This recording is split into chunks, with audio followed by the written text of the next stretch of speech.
નમસ્તે વિદ્યાર્થી મિત્રો. ગુજરાતી ધોરણ 4 આપણે આગળ જોઈએ તો આપણે તેમાં ચેપ્ટર 1 નાવડી તો ચાલી સમજી ગયા છીએ અને એનું સ્વાધ્યાય પણ આપણે કરી ગયા છીએ. બરાબર છે. તો હવે આપણે ચેપ્ટર નંબર 2 છે, કાવ્ય છે. શું છે? ઠંડી. કાવ્યનું નામ શું છે? ઠંડી. તેના કવિ એટલે કે કાવ્ય કોણે લખેલી છે? કૃષ્ણ દવે. જો તેમાં નામ આપ્યું છે, કોણે લખી છે? કૃષ્ણ દવે. તો આ કાવ્ય છે આપણે એક વખત સમજી ગયા છીએ અને એને પણ આપણે ગાઈ પણ લીધેલી છે. આપણે આ ગીત ગાયું પણ છે. તેમ છતાં પણ આ કાવ્ય આપણે હજુ એક વખત ગાશું અને પછી તેના સ્વાધ્યાય તરફ આપણે આગળ વધીશું. તો આ જે ઠંડી કાવ્ય તેના કવિ છે કૃષ્ણ દવે, તેનું સ્વાધ્યાય આપણે કરવાનું છે આજે.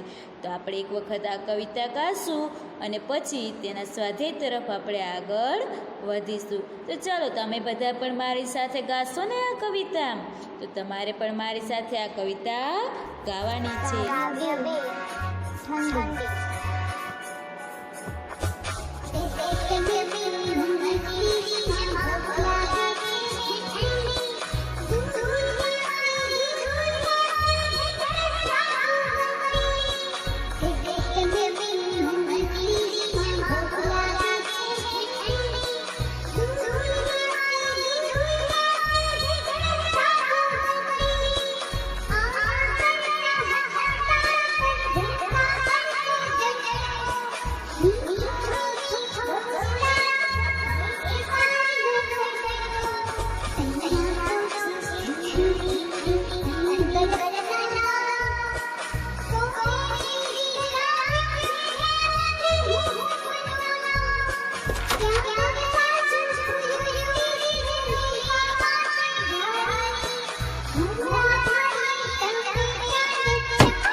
આપણે આ કવિતા ગાય છે.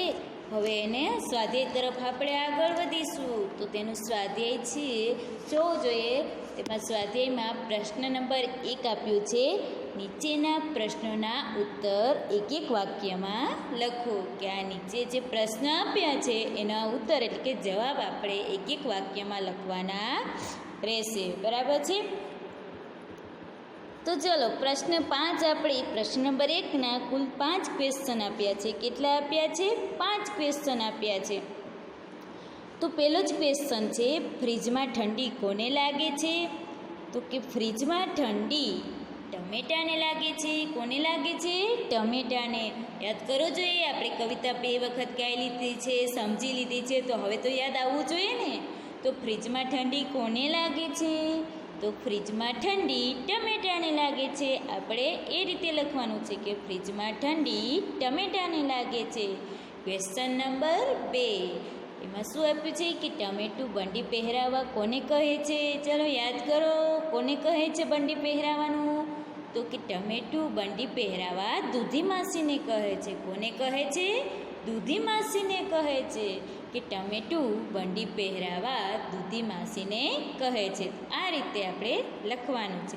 ક્વેશ્ચન નંબર 3, ટમેટાને ડાળ પર શા માટે ગમે છે? ટમેટાને ડાળ પર શા માટે ગમે છે? તો કે ટમેટાને અડકો દડકો રમવાનું અને સવારનો તાજો તડકો લેવાની ખૂબ મજા આવતી, એટલા માટે એને ડાળ પર ગમે છે. તો આપણે લખવાનું છે કે ટમેટાને હડકો દડકો રમવાનું અને સવારનો તાજો તડકો લેવાની મજા આવતી એટલા માટે એને ડાળ પર ગમે છે. ક્વેશ્ચન નંબર 4, ફ્રીજનો દરવાજો શા માટે ખુલ્યો? ચલો, ફ્રીજનો દરવાજો શા માટે ખુલ્યો હતો? યાદ કરો બધા. કે ફ્રીજનો દરવાજો ઘારી લેવા માટે ખુલ્યો. શું લેવા માટે? ઘારી લેવા માટે, એટલે કે મીઠાઈ છે. ઘારી એટલે કે મીઠાઈ છે. તો કે ફ્રીજનો દરવાજો ઘારી લેવા માટે ખુલ્યો હતો. તો આ રીતે તમારે લખવાનું છે કે ફ્રીજનો દરવાજો ઘારી લેવા માટે ખુલ્યો. ક્વેશ્ચન નંબર 5, ટમેટું ખુશ કેમ થયું? કે ટમેટું છે એ ખુશ કેમ થયું હતું? તો કે ટમેટું છે એટલા માટે ખુશ થયું કે બારીમાંથી સૂરજને જોઈ અને ટમેટું ખુશ થઈ ગયું. ટમેટું છે એ બારીમાંથી સૂરજને જોતાં જ એકદમ ખુશ થઈ ગયું, એને ખૂબ જ મજા આવી ગઈ. તો આપણે લખવાનું છે ટમેટું બારીમાંથી સૂરજને જોઈ અને ખુશ થયું. તો આ રીતે આપણે સ્વાધ્યાયના પ્રશ્ન નંબર 1ના 5 ક્વેશ્ચન જોયા છે. જેમાં ફ્રીજમાં ઠંડી કોને લાગે છે? તો કે ફ્રીજમાં ઠંડી ટમેટાને લાગે છે. ટમેટું બંડી પહેરાવા કોને કહે છે? તો ટમેટું બંડી પહેરાવા દૂધી માસીને કહે છે. ક્વેશ્ચન 3, ટમેટાને ડાળ પર શા માટે ગમે છે? તો કે ટમેટાને અડકો દડકો રમવાનું અને સવારનો તાજો તડકો લેવાનું ગમે એટલે ડાળ પર ગમે છે. ફ્રીજનો દરવાજો શા માટે ખુલ્યો? તો ફ્રીજનો દરવાજો ધારી લેવા માટે ખુલ્યો. ટમેટું ખુશ કેમ થયું? તો ટમેટું બારીમાંથી સૂરજને જોઈ ખુશ થયું. તો હવે છે ક્વેશ્ચન નંબર 2. ક્વેશ્ચન નંબર 2 છે નીચેના દરેક શબ્દના 2 વાક્ય લખો. કે નીચેના દરેક શબ્દ છે એના 2 વાક્ય લખવાના છે. તો ઉદાહરણ આપ્યું છે આપણે ફ્રીજ. શું આપ્યું છે? ફ્રીજ. તો એના 2 વાક્ય છે. ફ્રીજમાં પાણી ઠંડુ થાય છે અને ફ્રીજ રસોડામાં હોય છે. કે ફ્રીજમાં પાણી ઠંડુ થાય છે અને ફ્રીજ છે એ રસોડામાં હોય છે. તો 2 વાક્ય થઈ ગયા. તો એવી જ રીતે આપણે એવા 4 શબ્દો આપ્યા છે: વાસી, ઠંડી, રાજા અને સૂરજ. જો 4 શબ્દ છે. તો ચાલો આપણે ચારેય શબ્દના 2 વાક્ય લખીશું. તો વાસી છે એના 2 વાક્ય લખીશું કે વાસી ખોરાક ખાવો જોઈએ નહીં. શું લખીશું? વાસી ખોરાક ખાવો જોઈએ નહીં. વાસી ખોરાક ખાવાથી બીમાર પડીએ. શું થાય? બીમાર પડીએ. વાસી ખોરાક ખવાય ન ખવાય?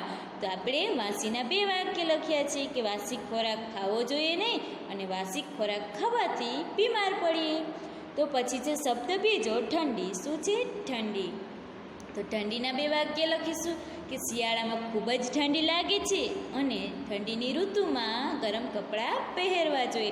જે આપણે સ્વેટરને પહેરતા હોઈએ, જે બ્લેન્કેટ ઓઢતા હોઈએ, એ બધી ગરમ વસ્તુ છે. ઊનની વસ્તુ કેવી હોય? ગરમ હોય.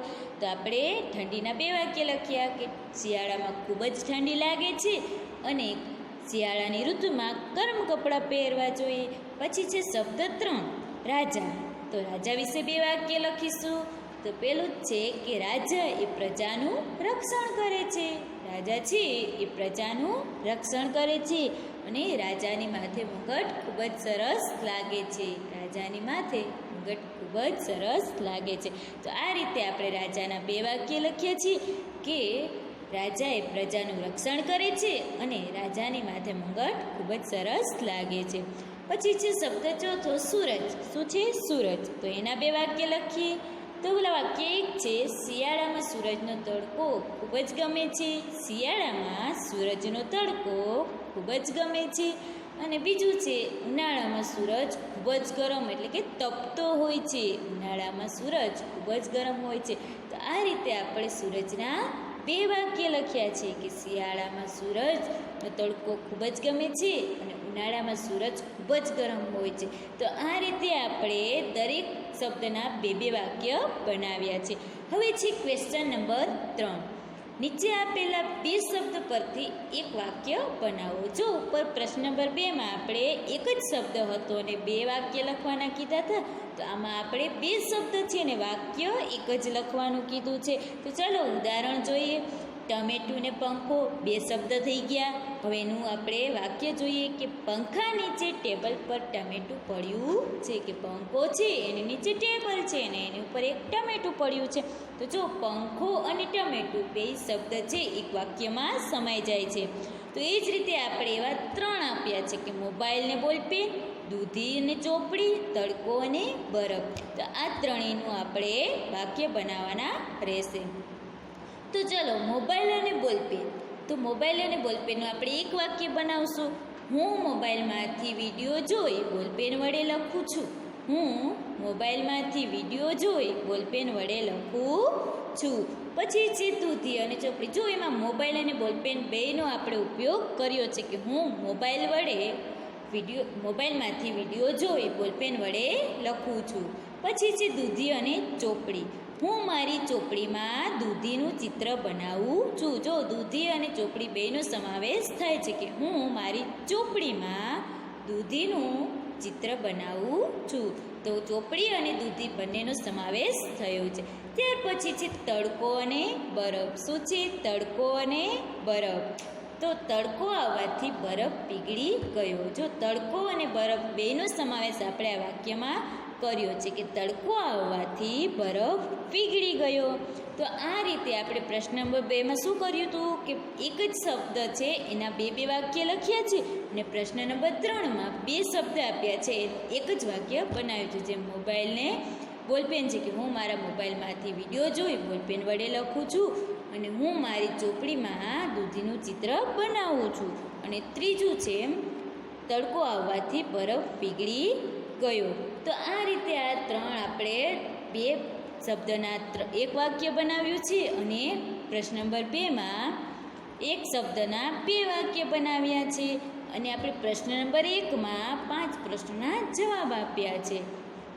તો આ રીતે છે તમને આવા કાંઈ પણ હોય તો 2 શબ્દ લેવા અને એક વાક્ય બનાવતા શીખવાનું છે, અથવા તો એક શબ્દ લઈ તેના વિશે 2 વાક્ય આપણે લખતા શીખવાનું છે. તો આવી પ્રેક્ટિસ આપણે જાતે કરતી રહેવાની છે. જે અહીંયા મેં લખાવ્યું છે સ્વાધ્યાયમાં એ રીતે તમારે પણ પ્રેક્ટિસ કરતી રહેવાની છે.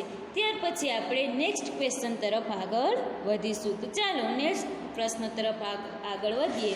તો કયો પ્રશ્ન આવશે? ચોથો. કયો આવશે? ચોથો. તો આપણે ચોથા નંબરના પ્રશ્ન તરફ આગળ વધીશું.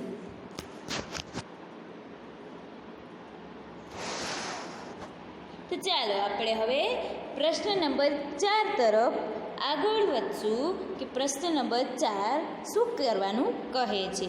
તો પ્રશ્ન નંબર 4માં લખ્યું છે કે બોક્સમાં આપેલ ટ્રાફિક સંકેતોને યોગ્ય સાઇન બોર્ડ સામે લખો. એટલે કે જે બોર્ડ આપ્યો છે એની સામે લખવાનું છે, અને નિશાનીઓ શું સૂચવે છે તેની ચર્ચા કરી લખવાની છે. કે આ નિશાનીઓ શું સૂચવે એની આપણે ચર્ચા કરશું અને પછી એને લખીશું. બરાબર? તો ચાલો આપણે આને લખીશું. તો પેલું જ ચિહ્ન છે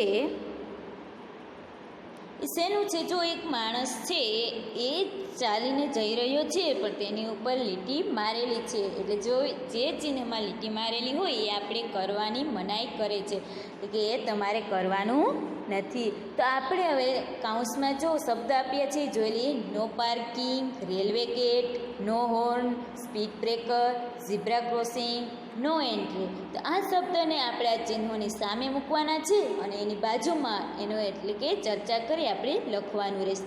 તો પેલું જ ચિહ્ન શેનું છે? નો એન્ટ્રીનું. શેનું છે? No entry. તો આપણે લખવાનું છે નો એન્ટ્રી. તો એનો અર્થ શું થયો? આ રસ્તે પ્રવેશ કરવાની મનાઈ છે. શું લખવાનું છે? કે આ રસ્તે પ્રવેશ કરવાની મનાઈ છે. તો તમારે પહેલાં જ ચિહ્નની સામે લખવાનું છે નો એન્ટ્રી, અને આ રસ્તે પ્રવેશ કરવાની મનાઈ છે. પછી છે બીજું ચિહ્ન. તો બીજું ચિહ્ન છે એમાં પણ લીટી ઉપર દોરેલી છે, એટલે એવું જ કહેવા માગતા છે કે આ તમારે કરવાનું નથી. જે મનાઈ છે એવામાં જ આ લીટી દોરેલી આવે છે. તો તેનું નામ છે નો પાર્કિંગ. શું આવે છે?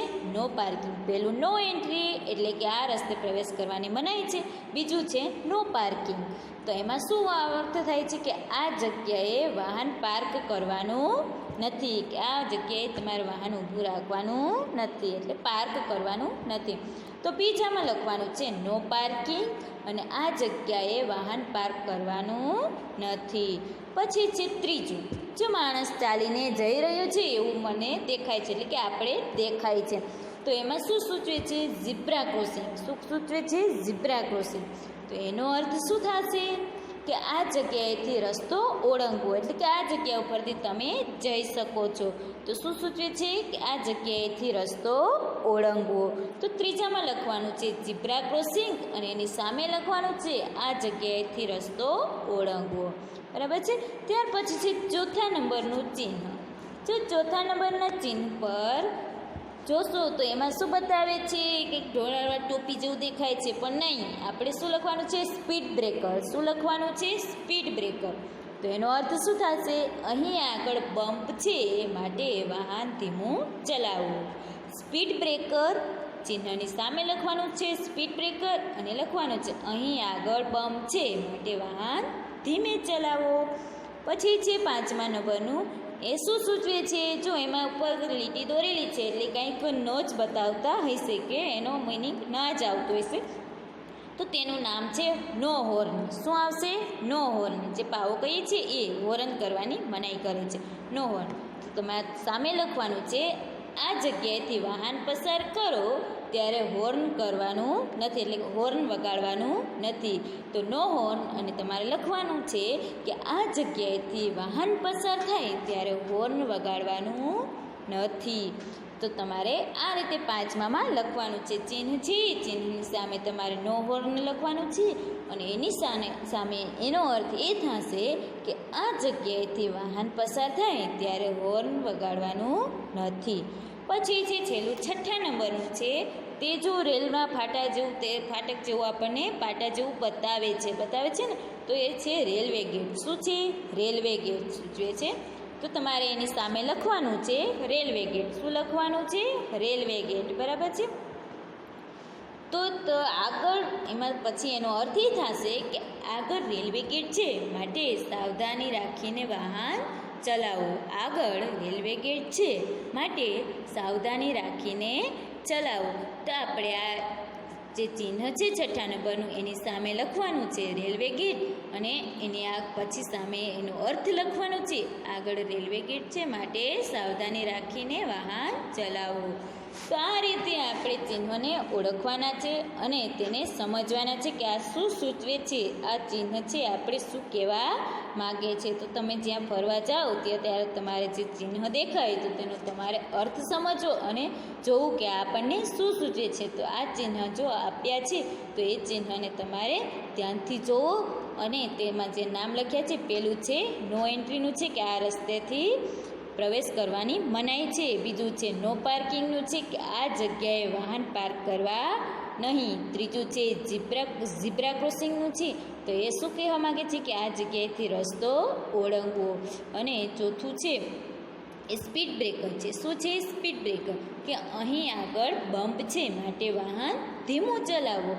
પછી છે નો હોર્નનું છે, તો પાંચમા નંબરનું છે નો હોર્ન છે. તો આ જગ્યાએથી વાહન પસાર થાય ત્યારે હોર્ન વગાડવું નહીં.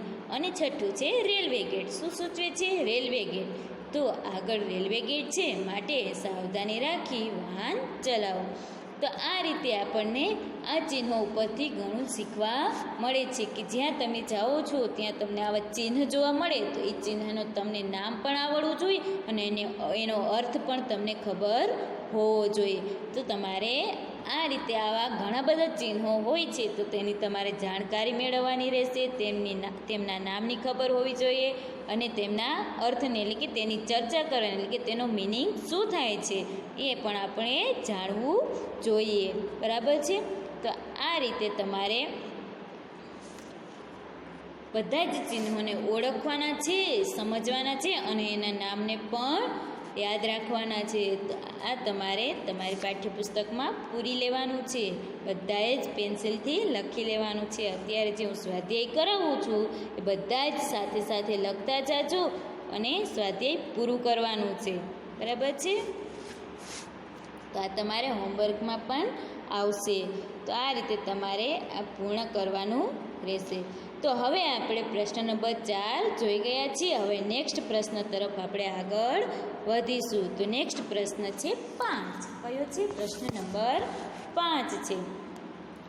તો પ્રશ્ન નંબર 5 તરફ આપણે આગળ વધીએ. તો પ્રશ્ન નંબર 5માં શું કહેવા માગે છે?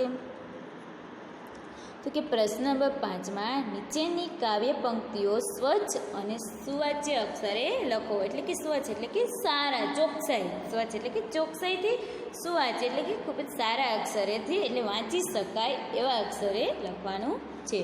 તો તમારે જે આ કાવ્ય પંક્તિઓ આપી છે 1, 2, 3 ને 4 પંક્તિઓ છે, તમારે એમાંથી જ જોઈ અને એમની નીચેની જ લીટીમાં તમારે લખવાની રહેશે. પણ કેવી રીતે? મસ્ત વ્યવસ્થિત ચોખ્ખા અને સુવાચ્ય અક્ષરે એટલે કે સારા અક્ષરે વાંચી શકાય એવા અક્ષરે તમારે લખવાની રહેશે. તો તમારે આ જાતે કરવાનું રહેશે કે કહે ટમેટું મને ફ્રીજમાં બહુ લાગે છે ઠંડી, એ જે વાક્ય તમારે નીચે લખવાનું રહેશે. તો આ જ પંક્તિઓ છે 4 જોઈને તમારે એની નીચેની લીટીમાં લખવાની રહેશે, પણ વ્યવસ્થિત સારા અને એકદમ ચોખ્ખા અક્ષરે લખવાનું રહેશે. ત્યાર પછી છે પ્રશ્ન નંબર 6.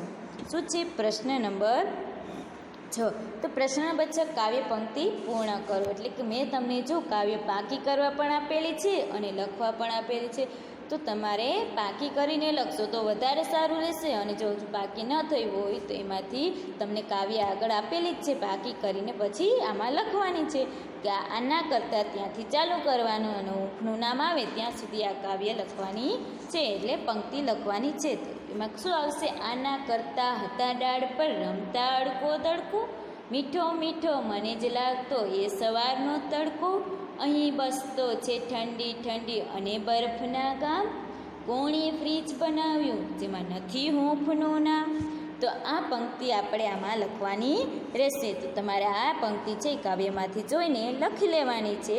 ત્યાર પછી છે પ્રશ્ન નંબર 7. કયો આવશે? પ્રશ્ન નંબર 7. ઉદાહરણ મુજબ કાવ્યમાંથી પ્રાસવાળા શબ્દોના જોડકા બનાવો. એટલે કે જેમ કે ઉદાહરણ આપ્યું છે ઠંડી અને બંડી. તમારી કાવ્યમાં જોશો તમે તો જો એમાં આપેલું જ છે કે ઠંડી અને બંડી, છેલ્લા જે અક્ષર છે એ સરખા લાગે છે, સરખા છે, બરાબર છે, એને પ્રાસવાળા કહે છે. તો ઠંડી બંડી, દડકો તડકો, ગામ નામ, ઘારી મારી, બહાર પાર, સડકો ને તડકો. તો આ થઈ ગયું. તો આવી રીતે જોડ બનાવવાની રહેશે. તો જોડીને તમારે લખવાના રહેશે. ત્યાર પછી છે પ્રશ્ન નંબર 8. નીચેની પંક્તિઓ વાંચો. લાલ લાલ મરચાજી, તીખી તીખી ચર્ચાજી. જો મરચાજી અને ચર્ચાજી બે સરખા લાગે છે ને, મરચાજી અને ચર્ચાજી. તો કે લાલ લાલ મરચાજી અને તીખી તીખી ચર્ચાજી. તો એ બે સરખા લાગે. તો એ જ રીતે તમે પણ આવી પંક્તિઓ બનાવો અને લખો. તો તમારે પણ આવી 2 પંક્તિઓ બનાવવાની છે, તમારે પણ શીખવાનું છે. તો આવી પંક્તિઓ મેળવી અને 2 પંક્તિઓ લખવાની છે, જેમ લાલ લાલ મરચાજી અને તીખી તીખી ચર્ચાજી. તો આ રીતે 2 પંક્તિ લખવાની રહેશે, બરાબર છે. તો આ પણ તમારે જાતે કરવાનું છે. હવે છે પ્રશ્ન નંબર 9. શું છે? પ્રશ્ન નંબર 9. તમે એમ કીધું છે નીચેના શબ્દો શબ્દકોશના ક્રમમાં ગોઠવો. શબ્દકોશના ક્રમમાં કઈ રીતે ગોઠવાય? જો તમને કક્કોને બારીકસારી વ્યવસ્થિત આવડતું હશે તો તરત જ ગોઠવાઈ જશે. તો કક્કો છે એ ક્રમમાં આવે એ રીતે આપણે ગોઠવવાનું છે. તો આમાં ટમેટું, ઠંડી, બંડી, તડકો અને સૂરજ. તો કક્કામાં પહેલો અક્ષર આમાંથી કયો આવશે? ટ. કયો આવશે? ટ. તો પહેલું આપણે શું આવશે? ટમેટું. પછી ટ પછી આમાંથી કયો આવશે? જે કાઉન્સમાં આપ્યા છે એમાંથી જ આપણે ક્રમમાં ગોઠવવાના રહેશે. તો ટ પછી કયો આવશે? ઠ. તો આમાં ઠ ઉપરથી કયો છે? ઠંડી. તો ટમેટા પછી ઠંડી. અને પછી ઠ પછી શું આવશે? આમાંથી જ ગોતવાનું. ઠ, ડ, ઢ, ણ એ નથી, ત છે. તો હા તડકો લખો. પછી ત પછી થ, દ, ધ, ન, પ, ફ, બ છે, બાકી ફ સુધી નથી, તો બંડી આવશે. અને પછી બ પછી ભ, મ, ય, ર, લ, વ, શ, સ, હ. સ એટલે છેલ્લો સ આવે છે એ સ. તો ટમેટું, ઠંડી, તડકો, બંડીને સૂરજ. તો આ રીતે આપણે ક્રમમાં ગોઠવવાના રહેશે શબ્દને. સમજાઈ ગયું કઈ રીતે ગોઠવવાના છે? કક્કો આવડશે તો તમને આવડી જશે, અને બારીકસારી પહેલો સરખો હોય તો બીજો જોવાનું. તો એ રીતે આપણે આ કરવાનું રહેશે. અને જો છેલ્લે પ્રવૃત્તિ આપી છે કે અભિનય થઈ શકે તેવા બાળગીતનો સંગ્રહ તૈયાર કરો અને જોડકડાના અંકો બનાવો. તો આ રીતે કરવાનું રહેશે. તમારે પ્રવૃત્તિ જાતે બાળગીત ઘણા બધા શીખવાના છે, તો બાળગીત શીખી લેજો. તો આ રીતે આપણે ઠંડી કાવ્ય છે કૃષ્ણ દવે લખેલું છે એ આપણે સ્વાધ્યાય સાથે સમજી ગયા છીએ. તો તમારે હોમવર્કમાં આ સ્વાધ્યાય કરવાનું રહેશે, બરાબર છે. જે ચોપડીમાં પૂરાય છે ચોપડીમાં પૂરવાનું છે અને બાકીનું નોટબુકમાં પણ સાથે લખવાનું છે. તો આ સ્વાધ્યાય તમારે તમારી નોટબુકમાં લખવાનું રહેશે.